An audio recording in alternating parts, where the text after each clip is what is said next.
Hello everyone, সবাইকে নমস্কার এবং আমার পেজে ওয়েলকাম। যারা যারা এখনও সাবস্ক্রাইব করেনি তারা সাবস্ক্রাইব করে দেন এবং যাদের যাদের আমার ভিডিওটা ভালো লেগেছে তারা একটা লাইক করে দেন। আজকে আমি চলে গেছিলাম ঐতিহাসিক রাংকুট বনশ্রাম বুদ্ধ তীর্থস্থান পরিদর্শন করতে। যদিও বা আমি অনেক দিন ধরে চেষ্টা করছি এখানে যাওয়ার, ইচ্ছা ছিল একদিন যাব, এখন সেই সময় এবং সুযোগ দুটোটাই চলে এসেছে। হয়তো ভগবান বুদ্ধের আশীর্বাদে আমি আজকে সফলভাবে ওখানে যেতে পেরেছি এবং সবগুলো মন্দির পরিদর্শন করার চেষ্টা করেছি, যদিও সময়ের কারণে সম্ভব হয়নি। যতটুকু পেরেছি ততটুকু মোবাইলে ক্যামেরা বন্দি করার চেষ্টা করেছি।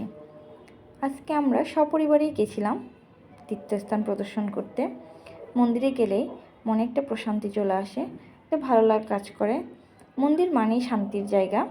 ভগবান বুদ্ধের বিভিন্ন স্মৃতি বিজড়িত স্থানকে তীর্থস্থান বলা হয়। সেই উপলক্ষে আমারও খুব ইচ্ছে ছিল তীর্থস্থান যাওয়ার, যদিও বাড়িতে চট্টগ্রাম শহর থেকে অনেকটাই দূরে অবস্থিত।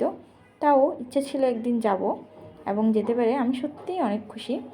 আপনারাও যদি কখনো মন চাই যেতে, অবশ্যই যাওয়ার চেষ্টা করবেন।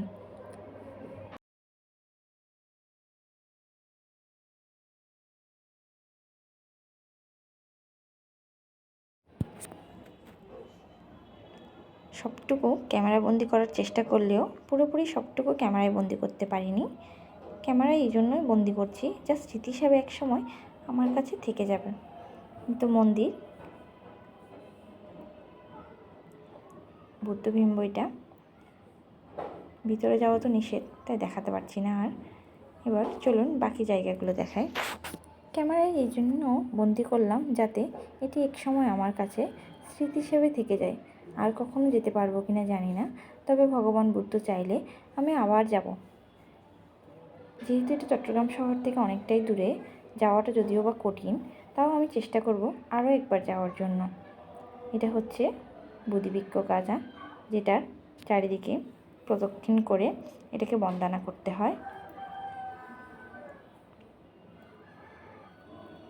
এই তো আমার মেয়ে চেষ্টা করছে ঘন্টা বাজানোর।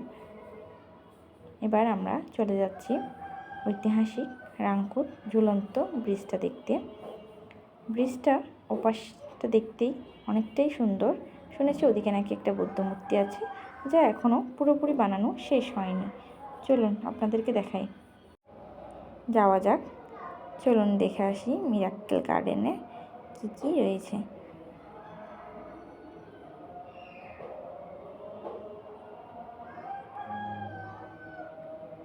এই তো ব্রিজটা দিয়ে পার হওয়ার চেষ্টা করলাম। পাশে যেটা দেখেছি বৌদ্ধ মূর্তি, সেটা আমি ক্যাপচার করতে পারিনি। ওটা আমার দেখা সবচেয়ে বড় বৌদ্ধ মূর্তি এবং শুনেছি রামুতে ওটাই সবচেয়ে বড়। এই তো চলে যাচ্ছি, সময় আর নেই, এই জন্য আর পুরোটুকু করতে পারলাম না। যতটুকু চেষ্টা করেছি, যতটুকু পারি করার চেষ্টা করেছি। এই তো বাই বাই, সবাই ভালো থাকবেন, সুস্থ থাকবেন। আবার দেখা হবে পরবর্তী ভিডিওতে। কমেন্ট করে জানাবেন কেমন হয়েছে। টাটা।